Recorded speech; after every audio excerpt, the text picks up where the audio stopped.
जय माँ काली की जय हो, माँ सरस्वती मैया की जय हो, माँ लक्ष्मी मैया की।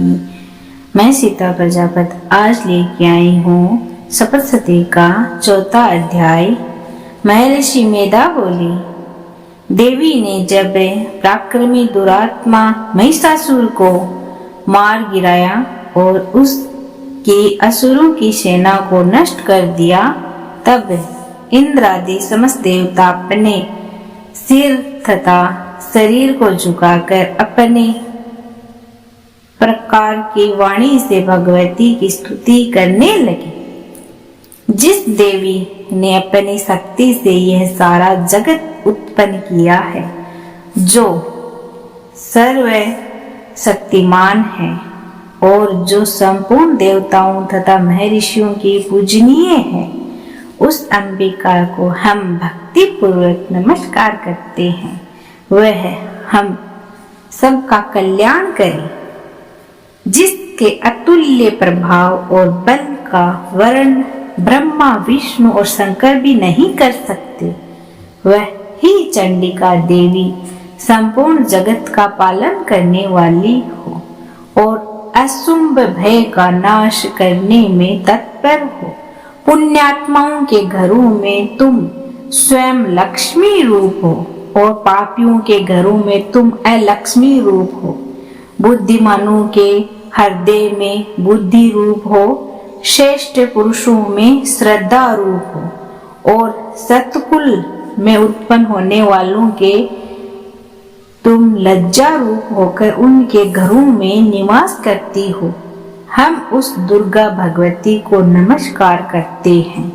हे देवी, आप इस विश्व का पालन करो और हमें तुम्हारे इस अचिंतनीय रूप का किस प्रकार वर्णन करें। असुरों का नाश करने वाले भारी पराक्रम का तथा समस्त देवताओं और दैत्यों के विषय में जो तुम्हारे पवित्र चरित्र है, उनको हम किस प्रकार वर्णन करें। हे देवी, त्रिगुणात्मिक होने पर भी तुम संपूर्ण जगत की उत्पत्ति का कारण हो। हे देवी, भगवान विष्णु और शंकर एवं ब्रह्मा आदि देवता भी तुम्हारे पार नहीं पाते हैं। तुम सबकी आश्रय रूप हो और यह संपूर्ण जगत तुम्हारा ही अंश रूप है, क्योंकि तुम सबकी आदिभूत प्रकृति हो। हे देवी, तुम्हारे जिस नाम के उच्चारण से संपूर्ण यज्ञों में सब देवता तृप्त होते हैं, वह स्वाहा तुम ही हो। तुम ही पितरों की तृप्ति का कारण हो, इसीलिए देवता तुमको स्वधा भी कहते हैं। हे देवी, वह विद्या जो मोक्ष की देने वाली है, जो अचिंतनीय महाज्ञान स्वरूपा है, तत्वों के सार को जानने वाले, संपूर्ण दोषों को दूर करने वाले, जितेंद्रिय मोक्ष की चाहने वाले मुनिजन जिसका अभ्यास करते हैं, वह सर्वोपरि तुम ही हो। तुम ही वाणी रूप हो और दोष रहित ऋग्वेद, यजुर्वेद तथा ओंकार युक्त सुंदर पदों के पाठ करने वालों के तथा सामवेद की खजाना हो। तुम ही वेद्य तथा भगवती हो। तुम ही इस विश्व की उत्पत्ति एवं पालन करने के लिए प्रकट हुई हो और तुम ही संपूर्ण संसार की पीड़ा हरने वाली हो। हे देवी, जिससे सारे शास्त्रों को जाना जाता है, वह मेधा शक्ति तुम ही हो और दुर्गम भवसागर से पार करने वाली नौका रूपी दुर्गा भी तुम ही हो। तुम ही विष्णु भगवान के हृदय में निवास करने वाली लक्ष्मी रूप हो और महादेवी द्वारा सम्मानित गौरी देवी तुम ही हो। मंद मंद मुस्कान वाली निर्मल पूर्व चंद्र के समान और उत्तम स्वर्ण की मनोहर कांति से कमलहीन तुम्हारे मुख को देखकर भी महिषासुर क्रोध में भर गया और तुम्हारे ऊपर प्रहार किया। यह बड़े आश्चर्य की बात है। और ये देवी, हे देवी, तुम्हारा यही मुख क्रोध से भर जाने के कारण हृदय काल के चंद्रमा की भांति लाल हो गया और तनी हुई बाहों के कारण विकराल रूप हो गया।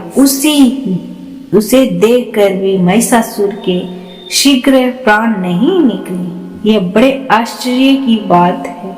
यमराज जैसे आपके कुपित मुख के दर्शन करके कौन जीवित रह सकता है। यह देवी, तुम हमारे कल्याण के लिए प्रसन्न हो। आपके प्रसन्न होने पर इस जगत का कल्याण होता है और जब आप कुपित हो जाती हो तो कितने ही कुलों का सर्वनाश हो जाता है। यह हमने अभी अभी अनुभव किया है, क्योंकि तुमने महिषासुर की बहुत बड़ी सेना को देखते देखते मार दिया। हे देवी, सदा कल्याण करने वाली तुम ही जिन पर प्रसन्न हो जाती हो वे ही देश में सम्मानित होते हैं। उनके धन और यश की वृद्धि होती है। उनका धर्म कभी शीतल नहीं होता है और उनके यहाँ स्त्री पुत्र तथा नौकर आदि अधिक होते हैं।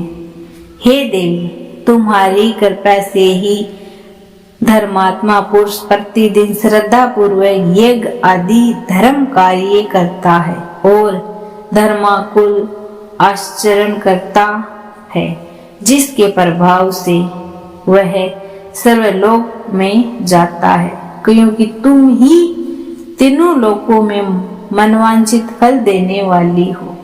माँ दुर्गे, तुम स्मरण करने पर संपूर्ण जीवों के भय नष्ट कर देती हो और स्थिर चित्त वाले के द्वारा चिंतन करने पर उनके और अधिक मंगल कर देती हो। दारिद्र दुख व भय हरने वाली हे देवी, तुम्हारे सिवा और दूसरा कौन है। आपका चित्त सदा सबके उपकार में लगा रहता है। हे देवी, तुम असुरों को इसीलिए मारती हो कि उनके मारने से संसार को सुख मिलता है, चाहे वे नरक में जाने के लिए चिरकाल तक पाप करते रहे हो। परंतु तुम्हारे साथ युद्ध करके सीधे स्वर्ग को जाते हैं, इसीलिए ही तुम उनका वध करती हो। हे देवी, क्या तुम सृष्टि मात्र में समस्त असुरों को भस्म नहीं कर सकती? अवश्य ही कर सकती हो। तुमने राक्षसों को शत्रु, इसी प्रकार हे देवी, उन शत्रुओं के प्रति भी तुम्हारे विचार कितने उत्तम हैं। देवी, तुम्हारे उग्र खड्ग की चमक और त्रिशूल के उग्र भाग की कांति से भी असुरों की आंख नहीं फूटी, क्योंकि वे तुम्हारे श्रेष्ठ किरणों से शोभायमान चंद्रमा के समान आनंद प्रदान करने वाले सुंदर मुख को देख रहे थे। हे देवी, तुम्हारा शील स्वभाव दुराचारियों के बुरे बर्ताव को दूर करने वाला है और सबसे अधिक तुम्हारा रूप है, जो न तो कभी चिंतन में आ सकता है और न ही जिसकी दूसरों से तुलना हो सकती है, क्योंकि तुम्हारा बल व पराक्रम उन राक्षसों का नाश करने वाला है जिससे देवताओं का पोष नष्ट कर दिया था। इसी तरह तुमने शत्रुओं पर भी दया प्रकट की है। हे देवी, तुम्हारे बल और पराक्रम की किस के साथ तुलना की जा सकती है। शत्रुओं को भयभीत करने वाला इतना सुंदर रूप भी और किसका है, जो हृदय में कृपा और युद्ध में कठोरता, यह दोनों बातें तीनों लोकों में केवल तुम ही में देखी जाती है। हे माता, युद्ध भूमि में शत्रुओं को मारकर स्वर्ग में पहुंचाया है, इसी प्रकार तीनों लोकों की तुमने रक्षा की है और उन उन्मत्त असुरों से जो हम भय था उसको तुमने ही दूर किया है। तुमको हमारा नमस्कार है। हे अंबिके, तुम शूल, खड़ंग, घंटे की ध्वनि और धनुष की टोंकार से हमारी रक्षा करो। हे चंडिके, तुम अपने शूल को घुमाकर पूर्व, पश्चिम, उत्तर, दक्षिण इन चारों दिशाओं में हमारी रक्षा करो। तीनों लोकों में जो तुम्हारी सौम्य रूप तथा भयंकर रूप विचर रहे हैं, उनमें भी हमारी रक्षा करो, उनसे हमारी रक्षा करो तथा इसी पृथ्वी की रक्षा करो। हे अंबिके, तुम्हारे कर कमलों में जो खड़ंग, शूल और गदा आदि शस्त्र शोभा पा रहे हैं, उन सब से हमारी रक्षा करो। महर्षि बोले, इस प्रकार जब सब देवता ने जगत माता भगवती की स्तुति की और नंदवन के पुष्पों तथा गंधर्व एवं चंदन आदि से उनका पूजन किया और भक्ति भाव से सबने सुगंधित एवं दिव्य धूपों द्वारा उनको सुगंधित निवेदित की, तब देवी ने प्रसन्न होकर कहा, हे देवताओं, तुम सब मुझसे मनवांछित वर मांगो। देवता बोले, हे भगवती, तुमने हमारा सब कुछ कार्य कर दिया, अब हमारे लिए कुछ मांगने को बाकी नहीं है, क्योंकि तुमने हमारे शत्रु महिषासुर को मार डाला है। हे महेश्वरी, तुम इस पर भी यदि हम वर देना चाहती हो तो बस ये वर दो कि जब जब हम आपका स्मरण करें तब तब आप हमारी विपत्तियों को हरण करने के लिए हमें दर्शन देती रहे।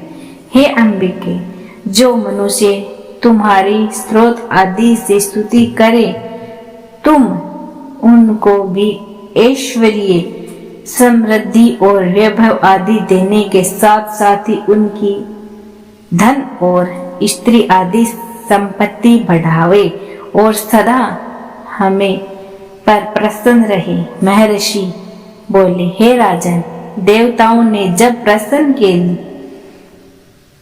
जगत के लिए तथा अपने कल्याण के लिए किसी प्रकार देवी को प्रसन्न किया तो बस तथास्तु कहकर देवी अंतर ध्यान हो गई। हे भूपति, संसार का कल्याण करने वाली वह भगवती देवताओं के जिस प्रकार अंगों से उत्पन्न हुई थी, वह सारा वृत्तांत मैंने तुमसे कह दिया। अब इसके पश्चात दुष्ट असुरों तथा शुंभ निशुंभ का वध करने और सब लोगों की रक्षा करने के लिए जिस प्रकार देवी गौरी के संकर से उत्पन्न हुई थी, वह सारा वृत्तांत मैं यथावत वर्णन करता हूँ। 5वां अध्याय। महर्षि मेधा ने कहा, पूर्व काल में शुंभ और निशुंभ नामक असुरों ने अपने बल के मत से इंद्र का त्रिलोकी का राज्य और यज्ञों का भाग छीन लिया था। वे दोनों इसी प्रकार सूर्य और चंद्रमा, धर्मराज और वरुण के अधिकार भी छीन कर स्वयं ही उनका भोग करने लगे। वायु और अग्नि का कार्य भी वह स्वयं करने लगे।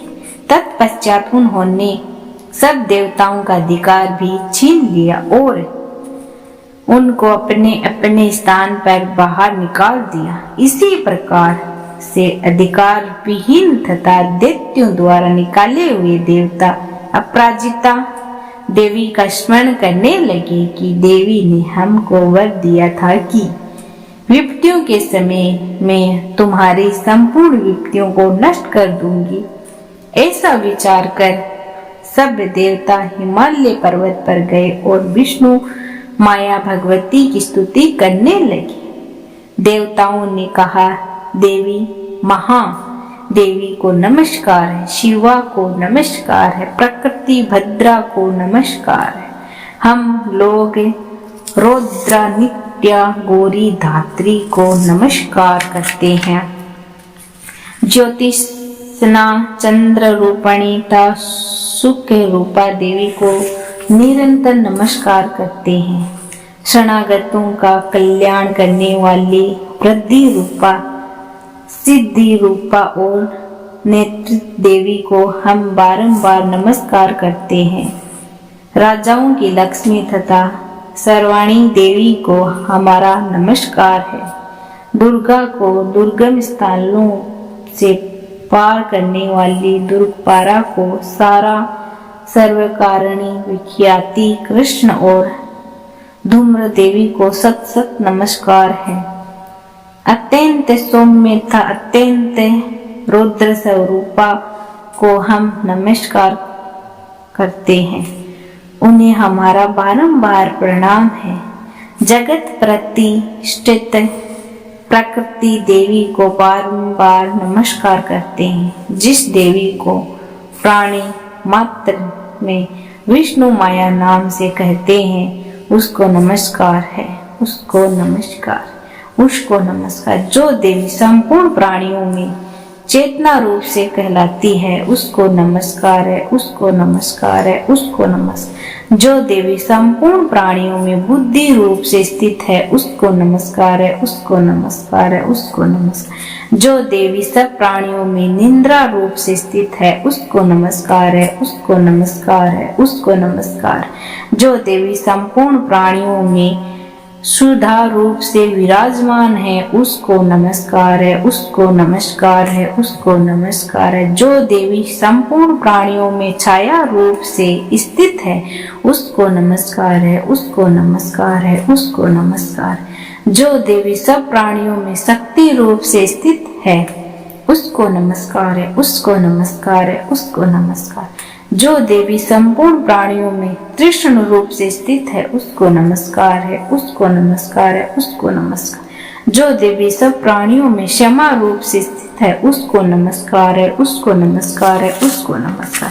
जो देवी सब प्राणियों में जाति रूप से स्थित है, उसको नमस्कार है, उसको नमस्कार है, उसको नमस्कार।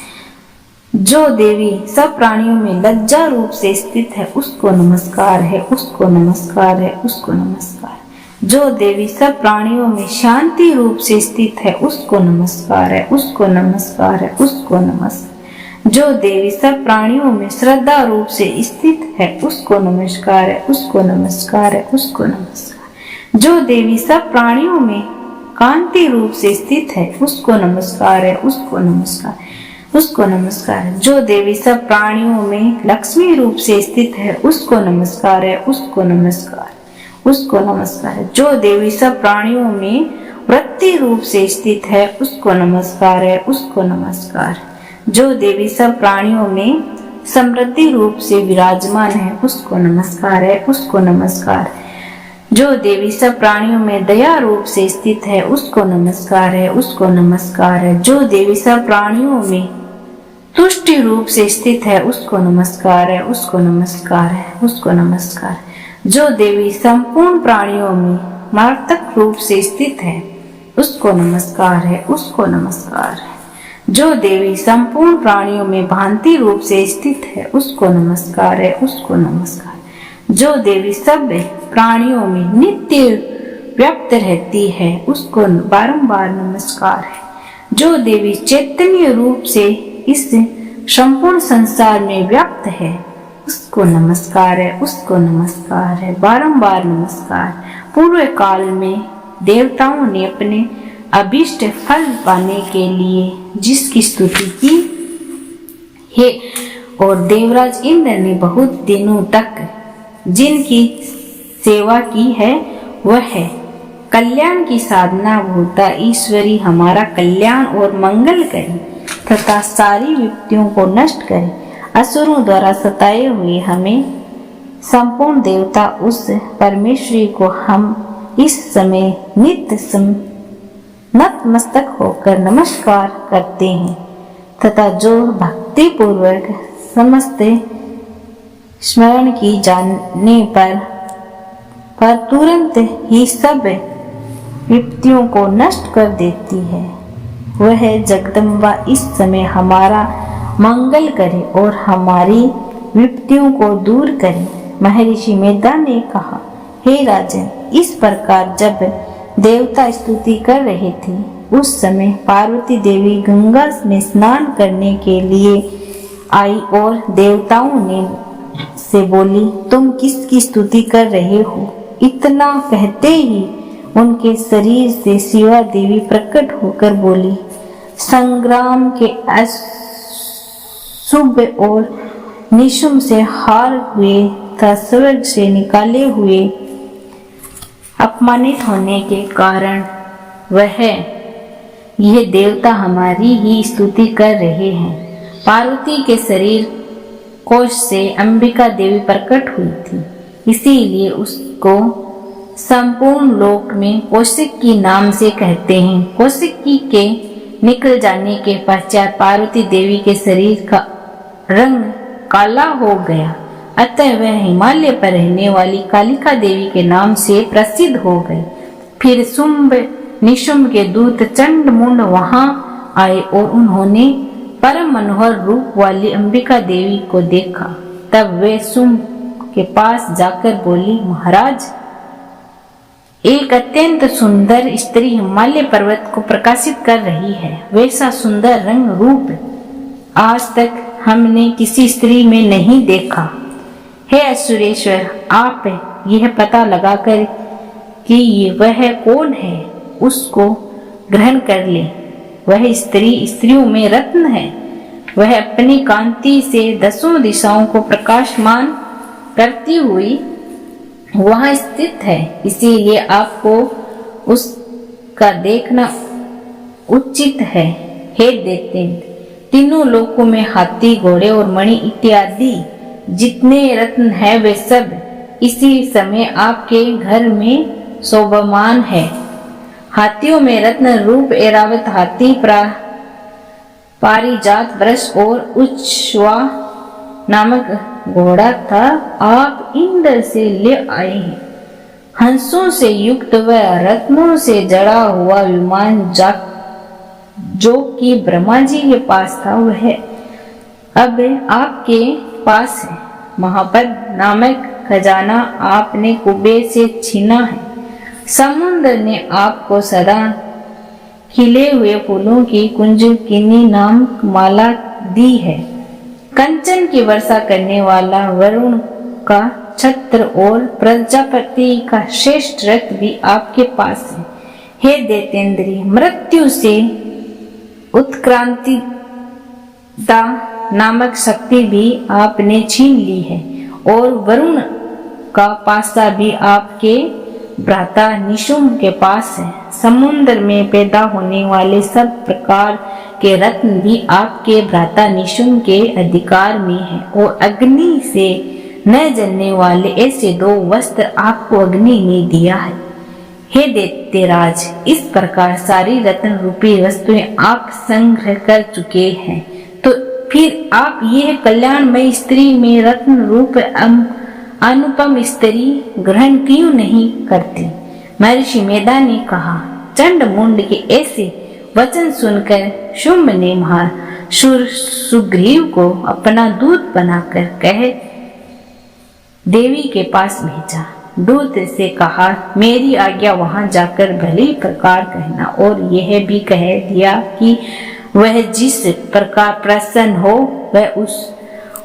वही उपाय करना, ताकि वह तुरंत राजीव कुर्सी मेरे पास चली आए। जैसे भी हो उसे उसी प्रकार समझाना कहना। दूत सुग्रीव पर्वत के ऊपर रमणीक भाग में जहाँ देवी विराजमान थी पहुंचकर अत्यंत विनती तथा मधुर वाणी से बोला, हे देवी, हे देवी, दैत्यों के राजा शुंभ, जो इस समय तीनों लोकों का स्वामी है, मैं उसका दूत हूँ और उसकी आज्ञा से यहाँ तुम्हारे पास आया हूँ। संपूर्ण देवता उसकी आज्ञा बिना उल्लंघन किए मानते हैं और दैत्यों के सब शत्रु पर विजय प्राप्त की है। अब जो कुछ उनसे कहा है वे सुनो। हम इस समय सारे त्रिलोकी का देवगण मेरे वश में है और संपूर्ण यज्ञों के भागों को पृथक पृथक में ही लेता हूँ। तीनों लोकों में जितने श्रेष्ठ रत्न है वे सब मेरे पास, देवराज इंद्र का वाहन ऐरावत भी मेरे पास है, जो मैंने उससे छीन लिया है। उल्स्वा नामक घोड़ा जो क्षीर सागर मंथन करने से प्रकट हुआ था, उसे देवताओं ने मुझे समर्पित किया है। हे सुंदरी, इनके अतिरिक्त और भी जो रत्न देवताओं, गंधर्व और नागों के पास थे वे सब मेरे पास है। हे देवी, मैं तुम्हें संसार की स्त्री में रत्न मानता हूँ, अतः तुम मेरे पास आ जाओ, क्योंकि रत्नों का उपभोग करने वाला मैं ही हूँ। हे चंचल कटाक्षों वाली सुंदरी, तुम मेरे यहाँ मेरे भाई महापराक्रमी निशुम्भ की सेवा में आकर आनंद भोग करो। यदि तुम मुझे बगैर तो तुझे अतुल्य महान ऐश्वर्य की प्राप्ति होगी। अतः तुम अपनी बुद्धि से ये विचार कर मेरी पत्नी बन जाओ। महर्षि मेधा ने कहा। दूत का ऐसा कहने पर संपूर्ण जगत को धारण करने वाली भगवती दुर्गा ने मन ही मन में मुस्कुराते हुए गंभीर वाणी में इस प्रकार कहा, हे दूत, तू जो कुछ कह रहा है वह सत्य है और इसमें किंचित मात्र भी झूठ नहीं है। शुंभ इस समय तीनों लोकों का स्वामी है और निशुंभ भी ऐसा ही पराक्रमी है, किंतु इस संबंध में मैं जो प्रतिज्ञा कर चुकी हूँ उसे कैसे झुठला सकती हूँ। अतः तुम मैंने जो प्रतिज्ञा की है उसे सुन। जो मुझे युद्ध में जीत लेगा और मेरे अभिमान को खंडित करेगा तथा बल में मेरे ही समान होगा, वही मेरा स्वामी होगा। इसीलिए शुंभ और पराक्रमी निशुंभ यहाँ आवे तथा युद्ध में मुझे जीत कर विवाह कर ले। इसमें देर करने की क्या आवश्यकता है। दूत ने कहा, हे देवी, तुम अभिमान में भरी हुई हो, मेरे सामने ऐसी बातें मत करो। इस त्रिलोकी में मुझे ऐसा कोई दिखाई नहीं दे